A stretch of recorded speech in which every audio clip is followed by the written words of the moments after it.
PKPS ಪ್ರಾಥಮಿಕ ಕೃಷಿ ಪತ್ತಿನ ಸಂಘ. ಇದು ರೈತರ ಒಳಿತಿಗಾಗಿ, ರೈತರ ಬಾಳು ಬೆಳಗಿಸುವುದಕ್ಕಾಗಿ ಇರೋ ಸಂಘ.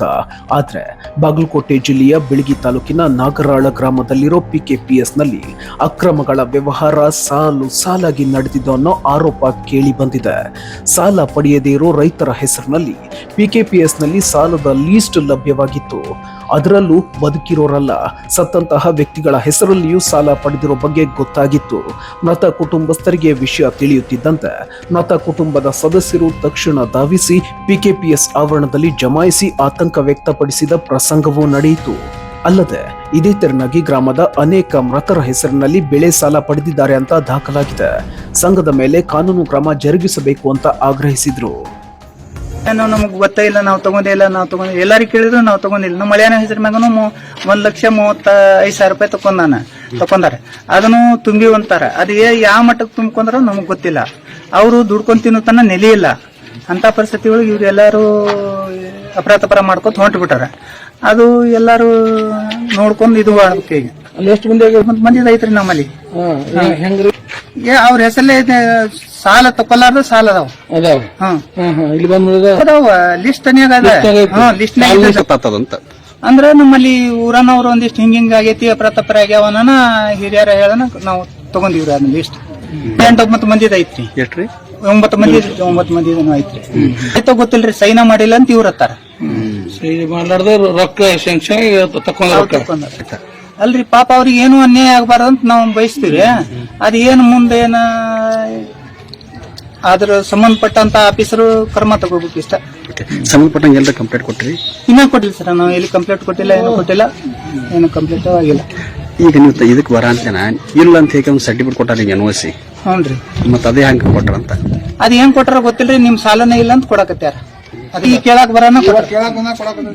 ಈ ಬಗ್ಗೆ ನಮ್ಮ ವಾಹಿನಿಗೆ ಮಾಹಿತಿ ಸಿಗುತ್ತಿದ್ದಂತೆ ಏನಿದು ಪ್ರಕರಣ ಅನ್ನೋದನ್ನ ತಿಳಿಯೋದಕ್ಕೆ ನಮ್ಮ ತಂಡ ನಾಗರಾಳಕ್ಕೆ ದೌಡಾಯಿಸಿತು. ನಮ್ಮ ವಾಹಿನಿಯ ವರದಿಗಾರರಾದ ಪ್ರಕಾಶ್ ಪಿಟ್ಟಕ್ ಅವರು ಈ ಬಗ್ಗೆ ಮಾಹಿತಿ ಕಲೆ ಹಾಕಲು ಯತ್ನಿಸಿದಾಗ ಅಲ್ಲೇನಾಯ್ತು ಅನ್ನೋದನ್ನ ತೋರಿಸ್ತೀವಿ ನೋಡಿ. ಈ ದೇಶದ ಬೆನ್ನೆಲುಬು ರೈತ. ಹಾಗಾದರೆ ರೈತನ ಪರಿಸ್ಥಿತಿ ಇವತ್ತು ನಮ್ಮ ಭಾರತದಲ್ಲಿ ಇವತ್ತು ದಿನದಿಂದ ದಿನಕ್ಕೆ ಅಯೋಮಯವಾಗ್ತಾ ಇದೆ, ನೀವು ತಿಳ್ಕೊಬೋದು. ಯಾಕಂದರೆ ನಿಜವಾದ ರೈತನ ಪರಿಸ್ಥಿತಿ ಏನಾಗಿದೆ ಅಂದರೆ ಇವತ್ತು ಸಾಲಗಳ ಸುಳಿಯಲ್ಲಿ ಸಿಕ್ಕು ಸಾಯ್ತಾ ಇದ್ದಾನೆ. ಹಾಗಾದರೆ ಇವತ್ತು ನಾನು ನಿಮಗೆ ಇಲ್ಲಿ ಒಂದು ವ್ಯವಸ್ಥೆ ಯಾವ ರೀತಿಯಾಗಿದೆ, ನಿಜವಾದ ರೈತನಿಗೆ ಸಿಗಬೇಕಾಗಿರ್ತಕ್ಕಂಥ ಒಂದು ಹಣದ ವ್ಯವಸ್ಥೆ ಅದು ಸಿಗ್ತಾ ಇಲ್ಲ. ಅದು ಇಲ್ಲಿ ನಾನು ನಿಂತಿರುವಂಥ ಒಂದು ಜಾಗದಲ್ಲಿ ಏನಾಗಿದೆ ಎಂಬುದನ್ನು ನಿಮಗೆ ತಿಳಿಸ್ತಾ ಇದ್ದೀನಿ. ಹಾಗಾದರೆ ನಾನು ನಿಂತಿರುವಂಥ ಸ್ಥಳ ಇವತ್ತು ಬಾಗಲಕೋಟೆ ಜಿಲ್ಲೆಯ ಬಿಳಗಿ ತಾಲೂಕಿನ ನಾಗರಾಳದಲ್ಲಿದ್ದೀನಿ. ಹಾಗಾದರೆ ನನ್ನ ಹಿಂದುಗಡೆ ಇರ್ತಕ್ಕಂಥದ್ದು ಇವತ್ತು ಪ್ರಾಥಮಿಕ ಕೃಷಿ ಪತ್ತಿನ ಸಹಕಾರಿ ಸಂಘ ನಾಗರಾಳ. ಹಾಗಾದರೆ ಈ ಒಂದು ಬ್ಯಾಂಕಲ್ಲಿ ಏನು ಒಂದು ರೂಮರ್ಸ್ ಕೇಳಿಬರ್ತಾ ಇದೆ ಅಂತಂದರೆ, ಒಂದು ಅನುಮಾನದ ಹುತ್ತ ಏನಾಗಿದೆ ಅಂತಂದರೆ, ಇವತ್ತು ಮೃತ ವ್ಯಕ್ತಿಗಳ ಹೆಸರಿನಲ್ಲಿ ಸಾಕಷ್ಟು ಕೋಟ್ಯಾಂತರ ರೂಪಾಯಿಯನ್ನು ಸಾಲವನ್ನು ನೀಡಿ ಅದನ್ನು ಲಪಟಾಯಿಸಿದ್ದಾರೆ ಅನ್ನುವಂಥ ಮಾತು ಇಲ್ಲಿ ಜನರು ಕೂಡ ಮಾತಾಡ್ತಾ ಇದ್ದಾರೆ. ಹಾಗೆ ಅದು ಖಚಿತವಾದಂಥ ಮಾಹಿತಿ ಇಲ್ಲದೇ ಇದ್ದರೂ ಕೂಡ ಜನ ಕೂಡ ಮಾತಾಡ್ತಾ ಇದ್ದಾರೆ. ಹಾಗಾದರೆ ಆ ಸ್ಥಿತಿ ಇವತ್ತು ಅದನ್ನು ಹೇಳ್ತಾರೆ, ಬೇಲಿಯೇ ಎದ್ದು ಹೊಲ ಮೇದ್ರೆ ಹಾಗಾದರೆ ಆ ಬೇಲಿಗೆ ಆ ಹೊಲಕ್ಕೆ ರಕ್ಷಣೆ ಎಲ್ಲಿ ಎಂಬುದಕ್ಕೆ ಪರಿಸ್ಥಿತಿ ಇವತ್ತು ಈ ಒಂದು ಬ್ಯಾಂಕಿನ ಸ್ಥಿತಿ ಆಗಿದೆ ಎಂಬುದನ್ನು ಇವತ್ತು ನಾವು ನೋಡ್ತಾ ಇದ್ದೀವಿ. ಹಾಗಾದರೆ ಇಲ್ಲಿ ಜೀವನದಲ್ಲಿ ವ್ಯಕ್ತಿಗಳಿಗೆ ರೈತರು ಮೇಲೆ ಬರಲಿ, ಕಷ್ಟದಿಂದ ಮೇಲೆ ಬರಲಿ, ಆ ರೈತನಿಗೆ ಸಹಾಯವಾಗಲಿ ಅಂಥೇಳಿ ಸಾಕಷ್ಟು ಬ್ಯಾಂಕ್ಗಳು ಸಾಲವನ್ನು ನೀಡಬೇಕಾಗಿರ್ತದೆ. ಆದರೆ ಮೃತ ವ್ಯಕ್ತಿಗಳ ಹೆಸರಿನಲ್ಲೂ ಕೂಡ ಇವತ್ತು ಲೋನನ್ನು ಸ್ಯಾಂಕ್ಷನ್ ಮಾಡಿ ಅವರ ಹೆಸರಿನಲ್ಲಿ ಸಾಕಷ್ಟು ರೂಪಾಯಿಯನ್ನು ಗುಳುಮನ್ನು ಮಾಡಿರುವಂಥದ್ದು ಕೋಟ್ಯಾಂತರ ರೂಪಾಯಿ ಈ ಒಂದು ಹಗರಣಕ್ಕೆ ಕಾರಣವಾಗಿದೆ ಎಂಬುದನ್ನು ಜನ ಕೂಡ ಇಲ್ಲಿ ಮಾತಾಡ್ತಾ ಇದ್ದಾರೆ. ಹಾಗಾದ್ರೆ ನೋಡೋಣ, ಅದರ ಬಗ್ಗೆ ಒಂದು ವರದಿಯನ್ನು ನಿಮ್ಮ ಮುಂದೆ ನಮ್ಮ ಪ್ರತಿಧ್ವನಿ ವಾಹಿನಿ ಮುಖಾಂತರ ತಿಳಿಸುವಂಥ ಒಂದು ಪ್ರಯತ್ನ. ಬನ್ನಿ ಹಾಗಾದರೆ ನೋಡೋಣ. ತಮ್ಮ ಹೆಸರು? ಆನಂದ್ ಶಾಮರಾವ್ ದೇಶಪಾಂಡೆ. ತಾವು ಮ್ಯಾನೇಜರ್ ಸರ್, ಇಲ್ಲಿದು ಮುಖ್ಯ ಕಾರ್ಯನಿರ್ವಾಹಕ. ಸರಿ, ಹಾಗಾದ್ರೆ ಇದ್ರ ಬಗ್ಗೆ ತಾವೇನು ಹೇಳ್ತೀರಿ ಸರ್? ಮೇಯ್ತಿದಾರಿಗೆ ನೀವು ಕೊಟ್ಟಾರಂತ ಹೇಳ್ತೀರಿ, ಸತ್ತವ್ರಿಗೆ ಹೆಂಗೆ ಬೇಕು ಕೊಡು, ನಾವು ಹೆಂಗೆ ಕೊಡೋಣ? ಅವರು 23ರಾಗ ಇದು ಹೇಗಿರ್ತಾರೆ, 24 ತುಂಬಲಿಕ್ಕೆ ಬಂದಾಗ ನಾವು ವಾಸ ಮಾಡ್ಕೊಂಡಿವಿ. ಹೌದ್ರಿ. ಅದು 23 ರೆಕಾರ್ಡ್ ತಗೊಂಡು ಸತ್ತಾರ ಅಂತ ಹೇಳ್ಕೊತ ಹೋದ್ರೆ ಹೆಂಗ್ರಿ ಅದು? ಸರಿ ಸರಿ. ಅವ್ರು ಹಾಗೆ ರಿಟರ್ನ್ ತುಂಬ್ಲಿಕ್ಕೆ ಬಂದಿರ್ತಾರಲ್ಲ, ಅವ್ರು ನಾವು ವಾಸ ಮಾಡ್ಕೊಂಡು ರೆಕಾರ್ಡ್ ಅವ ಸರ್. ಅವ್ರು ಮಾಡ್ಕೊಂಡಿದ್ದು ನೀವು ರೆಕಾರ್ಡ್ ಮಾಡ್ಕೊಂಡಿದ್ರೆ ಅದ್ರ ಮೇಲೆ ನಿಮ್ಗೆ ಕೊಟ್ಟಿದ್ದಾರೆ. ತೊಂಬರ್ರಿ ಮೆಣಸು ಅದನ್ನು ನೀವು ತೋರಿಸಿಬಿಟ್ಟು ಸರ್. ಅಲ್ಲ ಸರ್, ನೀವು ಇದನ್ನೊಳಗೆ ಇಷ್ಟೆಲ್ಲ ಸೆಟ್ ಮಾಡಿದ್ರಿ ಸರ್ ನೀವು, ಹೌದಾ? ತೋರ್ಸಾಕತ್ತೀರಿ. ಬಟ್ ಪ್ರೆಸೆಂಟ್ ನೀವು ಅದನ್ನು ಮರಣೋತ್ತಾರಣ ಯಾಕೆ ಇಟ್ಟಿಲ್ಲ? ಮರಣ ಉತ್ತಾರ ಸರ್ ನಿಮ್ಮ ಡಿಸಿಸ್ ಬೇಕು ಮೆಡಿಕಲ್ ಬಿಲ್ ಅಲ್ಲ ಸರ್ ಇಷ್ಟು ದಿನ ನೀವು ಆಗಿದೆ ಅದು ವಾಸ ಇತ್ತು ಸರ್ ಅದು ವಾಸ ಆಗ್ಯದ ವಾಸ ಆಗಿದೆ ನೀವು ಅದನ್ನ ಏನು ವಾಸದ ಮೇನ್ ಮರಣ ಉತ್ತಾರನ ಇಲ್ಲಲ್ಲ ಇದ್ರಾಗ ನಿನ್ನ ಡಿಸಿಸ್ ಬ್ಯಾಂಕ್ನವರು ನಾ ಹೇಳ್ತೀನಿ ಡಿಸಿಸ್ ಬ್ಯಾಂಕ್ನವ್ರು ಮೆಡಿಕಲ್ ಬಿಲ್ ಹ್ಞೂ ರೀ ಅವ್ರು ನೀವು ಎಲ್ಲ ಜೆರಾಕ್ಸು ಎಲ್ಲ ಆ ಫೈಲ್ನೊಳಗೆ ಹೋಗಿರೋದು ಯಾವ ಫೈಲ್ ಆಗ್ರಿ ಅವ್ರು ಡಿಸಿಸ್ ಬ್ಯಾಂಕ್ DCC ಬ್ಯಾಂಕ್ ನಿಮ್ಮ ಫೈಲ್ ನಿಮ್ಮ ಕಡೆ ಒಂದು ಸೆಟ್ ಅಲ್ರಿ ಇಂಥದ್ದೊಂದು ಪ್ರಕರಣ ಆಗಕತ್ತೈತಂದ್ರೆ ಕೋಟ್ಯಾಂತರ ರೂಪಾಯಿ ಪ್ರಕರಣ ಪ್ರಾಬ್ಲಮ್ ಆಗತ್ತಂದ್ರೆ ಇದ್ರ ದಾಖಲೆಗಳನ್ನು ನೀವು ಯಾಕೆ ಇಟ್ಕೊಂಡಿಲ್ಲ ಅಂತ ಕೇಳ್ತೀವಿ ಸರ್ ದಾಖಲೆ ಇಟ್ಟೇ ಇರಿ ಮತ್ತೆ ದಾಖಲೆ ಎಲ್ಲ ಇಲ್ಲ ಮತ್ತೆ ಅದ ಮೇನ್ ಮರಣ ಉತ್ತಾರನ ಇಲ್ಲದ ಮೇನ್ ತೋರಿಸ್ತಾ ಇರೋದು ಮರಣ ಉತ್ತಾರ ಅಲ್ಲ ಆತ ವ್ಯಕ್ತಿ ಸತ್ತಿದಾನ ಅಂತ ತೋರಿಸ್ಬೇಕಾಗಿದ್ದು ಮರಣ ಉತ್ತಾರ ಹಚ್ಚಿರ್ಬೇಕು ಮತ್ತೆ ಅದೇ ಮರಣ ಉತ್ತಾರ ಇಲ್ಲ ಉಳಿದಿದ್ದೆಲ್ಲ ಆಧಾರ್ ಕಾರ್ಡ್ ಇಟ್ಟಿದ್ರಿ ಇಲ್ಲೆಲ್ಲ ಇದನ್ನ ಇಟ್ಟಿದ್ರಿ ಅದು ಮರಣ ಉತ್ತಾರ ಅವ್ರ ಕಡೆ ಇದೆ. ಯಾರ ಕಡೆ ಇದೆ ಸರ್ ಮತ್ತೆ ಒಂದ್ ಸೆಟ್ ನೀವು DCC ಆಫೀಸಿಗೆ ಕೊಟ್ರೆ ಇನ್ನೊಂದ್ ಸೆಟ್ ನಿಮ್ ಕಡೆ ತೋರಿಸ್ಬೇಕಾಗಿತ್ತಲ್ಲ ಅದು ನಮ್ಮ ಯೋಜನಾ ಅಲ್ಲೇ ಅದ ಸರ್ ಅಲ್ಲ ಸರ್ ಈಗ ಜನರಿಗೆ ನಾನು ಹೇಳ್ತಾ ಯಾಕಂದ್ರೆ ಅದನ್ನ ಜನರಿಗೆ ಜನ ಏನ್ ತೋರಿಸುತ್ತೆ ನಾಳೆ ಮೆಡಿಕಲ್ ಒಳಗೆ ನಾವು ಫೋನ್ ಮಾಡಿ ತೋರಿಸ್ತೀವಿ ಯಾವ್ದ್ರಿ ಎನ್ಕ್ವೈರಿ ಒಳಗೆ ಸರಿ ಮತ್ತೆ ಈಗ ಮೀಡಿಯಾದ ಎದುರಿಗೇನೆ ನೀವು ಮೀಡಿಯಾದ್ರಿಗೆ ನಿಮ್ದು ಕರೆಸ್ತೀನಿ ಅದಕ್ಕೆ ಯಾವಾಗ್ರಿ ಕರೆಸ್ತೀನಿ ಅದಕ್ಕೆ ಇಷ್ಟೆಲ್ಲ ಡಾಕ್ಯುಮೆಂಟ್ಸ್ ಎಲ್ಲ ತೋರಿಸ್ತಾ ಇದಾರೆ ಬಟ್ ಅದ್ರಲ್ಲಿ ಮರಣ ಉತ್ತಾರ ಇಲ್ಲ ಮತ್ತೆ ನೀವು ವರ್ಷ ಆಗೈತೆ ಅಂತಕ್ಕ ಪ್ರೂವ್ ಏನು ಸರ್ ಈಗ ನೀವು ಕಾಮನ್ ಆಗಿಲ್ಲ ಒಂದು ವರ್ಷ ಆಗಬೇಕಾದ್ರೆ ಮರಣ ಉತ್ತಾರನ ಹಚ್ಚಬೇಕಾಗಿತ್ತು ಮತ್ತೆ ಮರಣ ಉತ್ತಾರದ ಈಗ ನಾವು ನೋಡಿದ್ರಲ್ಲಿ ಮರಣ ಉತ್ತಾರ ಇಲ್ಲ ಅವ್ರು ನೀವೇನ್ ಹೇಳ್ತೀರಿ ಈಗ ಅವ್ರು ಸರ್ ಏನ್ ಹೇಳಕತ್ತಾರ ಮರಣ ಉತ್ತಾರ ಸರ ಇನ್ನೊಂದು DCC ಆಫೀಸ್ಗೆ ಹೋಗೈತ ಒಂದ್ ಸೆಟ್ ಕೊಟ್ಟಿರಿ ಅಂದ್ರೆ ನೀವು ಒಂದ್ ಸೆಟ್ ಅಟ್ಲೀಸ್ಟ್ ಒಂದು ಜೆರಾಕ್ಸ್ ಇಟ್ಕೋಬೇಕಾಗಿತ್ತಲ್ಲ ನಿಮ್ಗೆ ದಾಖಲೆಗಳಲ್ಲಿ ಮತ್ತೆ ನೀವು ದಾಖಲೆಗಳಲ್ಲಿ ಸರಿಯಾಗಿ ನಿಮ್ ದಾಖಲೆನೇ ಇಟ್ಕೊಂಡಿಲ್ಲ ಜನನ ಪಬ್ಲಿಕ್ ಹೇಳೋದ್ ಬಿಟ್ಟು ಅವ್ರು ಹೇಳ್ತಾರೋ ತಗೊಂಡಿದ್ದಾರೋ ಸಾಲ ತಗೊಂಡಿದ್ದಾರೋ ಹೇಳ್ತಾರೆ ಮತ್ತೆ ಇಷ್ಟೊಂದು ಇದು ಆಗಿದೆ ಮತ್ತೆ ನೀವು ಯಾಕೆ ಅದನ್ನ ಮೆಡಿಕಲ್ ಬಂದಿದ್ದಲ್ಲ ನಿನ್ನೆ ನಮ್ಮ ಫೈಲ್ ತಗೊಂಡು ಹೋಗಿದ್ದು ಮತ್ತೆ ನಿನ್ನೆ ಫೈಲ್ ತೋರಿಸಿದ್ರೆ ಮತ್ತೆ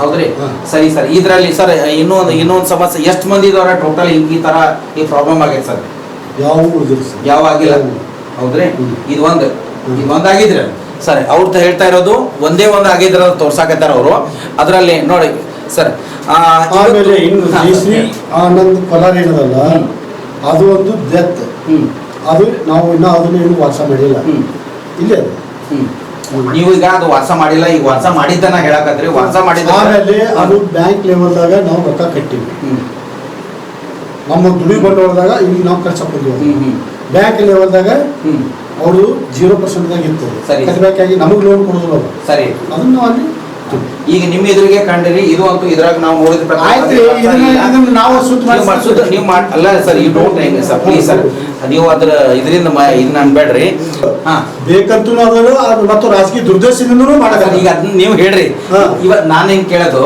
ಇವತ್ತಿನ ನೀವು ನೋಡಾಕತ್ತೀರಲ್ಲ ಇದ್ದದನ್ನ ಕಂಡಂದ್ರೆ ಫೈಲ್ ಪಬ್ಲಿಕ್ ಏನ್ ಮಾಡಿ ಪಬ್ಲಿಕ್ ಅಲ್ಲ ನಿಮ್ಮನ್ನ ತರ್ಸಿ ಪ್ರೂವ್ ಮಾಡಿ ತೋರಿಸ್ತೀನಿ ಇಲ್ಲ ನಮ್ಮ ಪ್ರಶ್ನೆ ಏನ್ ಸರ್ ಈಗ ನಮ್ಮ ಪ್ರಶ್ನೆ ಬೇಕಂತ ಆರೋಪ ಮಾಡ್ತಿದ್ದಾರೆ ಹೊಳೆ ಮೇಲೆ ಅದನ್ನ ಕೇಳ್ತಕ್ಕದಲ್ಲ ಅಲ್ಲ ನೀವು ಏನ್ ಕೇಳ್ತೀರ ಅದಕ್ಕೆ ಆನ್ಸರ್ ಕೊಡ್ತೀನಿ ಏನ್ ಕೇಳಾಕತ್ತೀನಿ ಪಬ್ಲಿಕ್ ಹೊಳೆ ನಿಮ್ಮ ರಿಯಾಕ್ಷನ್ ಕೊಡ್ತೀನಿ ಅಂತ ಹೇಳ್ತಾ ಇದ್ದೀನಿ ನಾನು ಕೇಳಾಕತ್ತೀನಿ ಪಬ್ಲಿಕ್ ನಿಮ್ ಮೇಲೆ ಏನು ಅಪೋಸಿಷನ್ ರಾಜಕೀಯ ದುರುದ್ದೇಶದಿಂದ ಮಾಡ್ತಾ ಇದಾರ ನೋಡಿ ರಾಜಕೀಯ ದುರುದ್ದೇಶ ವೈರತ್ವ ಮತ್ತಿನ್ನ ಏನಂತ ಹೇಳ್ರಿ ಹೌದ್ರಿ ರಾಜಕೀಯ ದುರ್ದರ್ಶನದಿಂದ ಪಿತೂರು ನಡೆಸ್ಯಾರ ಹೌದ್ರಿ ಸಾಲ ತಗೊಂಡ್ರು ಗ್ರೂಪ್ ಕೇಳ್ರಿ ಹೌದ್ರಿ ನೀವು ಕೇಳ್ರಿ ಸರ್ ಈಗ ನೀವು ನೋಡ್ರಿ ಎಷ್ಟು ಅವ್ರು ಸರ್ ಹೇಳ್ತಿದಾರೆ ಒಂದೇ ಇದನ್ನ ಹಿಡ್ಕೊಂಡು ಮಾತಾಡ್ತೀರಿ ಅಂತೀರಿ ಒಂದಾದ್ರೂ ಒಂದೇ ಹತ್ತಾದ್ರೂ ಒಂದೇ ಒಂದಾದ್ರೂ ಪ್ರಾಬ್ಲಮ್ ಹತ್ತಾದ್ರೂ ಪ್ರಾಬ್ಲಮ್ ಒಂದೇ ಸಮಸ್ಯೆ ಬಂದ್ರು ಸಹಿತ ಸಮಸ್ಯೆನೆ ಹತ್ತು ಬಂದ್ರು ಸಮಸ್ಯೆನೆ ಆ ಸಮಸ್ಯೆನ ಸರಿಯಾದ ರೀತಿಯಲ್ಲಿ ಬಗೆಹರಿಸಲಿಕ್ಕೆ ಅವ್ರು ಕೂಲ್ ಆಗಿ ಒಬ್ಬ ಮ್ಯಾನೇಜರ್ ಆಗಿ ತಾವು ಹೇಳ್ಬೇಕಾಗಿತ್ತು ಗೊಂದಲ ಗದ್ದಲ ಗಲಾಟೆ ವಿವಾದ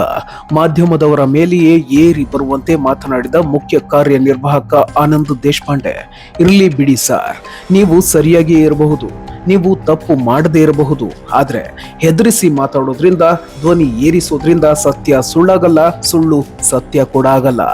ಈಗಾಗಲೇ ಆರೋಪ ಕೇಳಿ ಬಂದಿದೆ. DCC ಬ್ಯಾಂಕ್ನಿಂದ ತನಿಖೆ ಕೂಡ ಶುರುವಾಗಿದೆ. ಹಾಗಿದ್ದಾಗ ಯಾಕೆ ಭಯ? ನೀವು ಹೇಳುವ ಪ್ರಕಾರ ಇದು ರಾಜಕೀಯ ಪ್ರೇರಿತ, ಇದೊಂದು ಪ್ರೀ ಪ್ಲಾನ್ಡ್ ರಾಜಕೀಯ ಷಡ್ಯಂತ್ರ. ಆರೋಪ ಬಂದಿರೋದು ನಿಮ್ಮ ಮೇಲೆ. ತಪ್ಪು ನಡೆದಿಲ್ಲ ಅನ್ನೋದಾದ್ರೆ ದೋಷ ಮುಕ್ತ ಅಂತ ಸಾಬೀತುಪಡಿಸಿಕೊಳ್ಳಬೇಕಾದವರು ನೀವು. ಅದನ್ನ ಬಿಟ್ಟು ಮಾಧ್ಯಮದವರ ಮೇಲೆ ನಿಮ್ಮ ದರ್ಪ ತೋರಿದ್ರೆ ಏನು ಲಾಭ? ಪರವಾಗಿಲ್ಲ, ನೀವು ಸರಿಯಾಗಿದ್ರೆ ಸೂಕ್ತ ದಾಖಲೆಗಳನ್ನ ಹಾಜರುಪಡಿಸಿ ತನಿಖೆ ಎದುರಿಸಿ ದೋಷ ಮುಕ್ತರಾಗಿ. ಆಗ ನಮಗೂ ಖುಷಿ, ನಿಮ್ಮೂರಿನ ರೈತರಿಗೂ ಖುಷಿ. ಆದ್ರೆ ಈ ರೀತಿ ವರ್ತನೆ ಸಮಂಜಸವಲ್ಲ. ಹಾಗಂತ ನಾವು ನಿಮ್ಮ ಮೇಲೆ ಆರೋಪ ಮಾಡ್ತಿಲ್ಲ. ನೀವು ಹೇಳಿದಂತೆಯೂ ಆಗಿರಬಹುದು, ಇಲ್ಲದೆಯೂ ಇರಬಹುದು.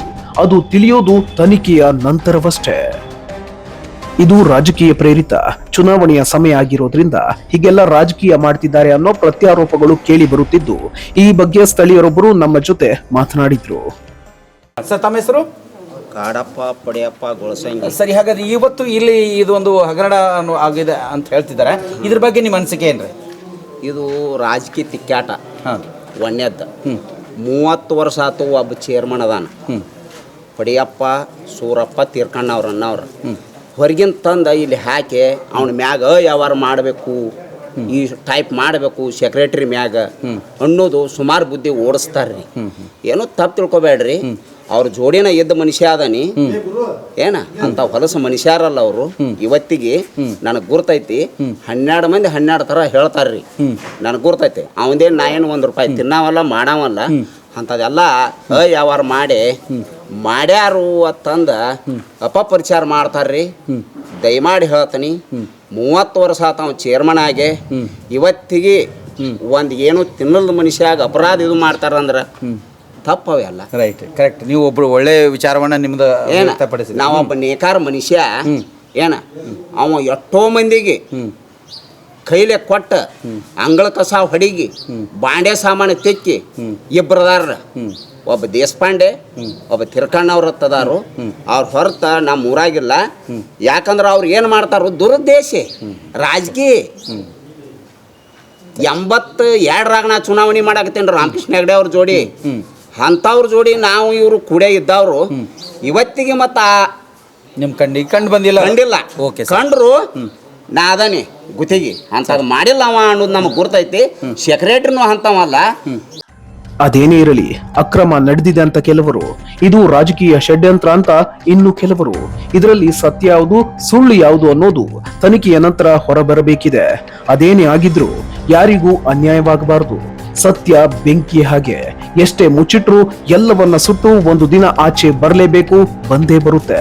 ಒಟ್ಟಾರೆ ಈ PKPS ನಿಂದ ರೈತರಿಗೆ ಒಳಿತಾಗ್ಲಿ ಅನ್ನೋದು ನಮ್ಮ ಆಶಯ ಕೂಡ ಆಗಿದೆ. ಈಗಾಗಲೇ DCC ಬ್ಯಾಂಕ್ನವರು ತನಿಖೆಯನ್ನು ಕೈಗೊಂಡಿದ್ದಾರೆ. ಹಾಗಾದರೆ ಸತ್ಯಾಸತ್ಯತೆ ಏನಿದೆ ಎಂಬುದನ್ನು ಅದು ತನಿಖೆಯ ನಂತರ ಗೊತ್ತಾಗ್ತಾ ಇದೆ.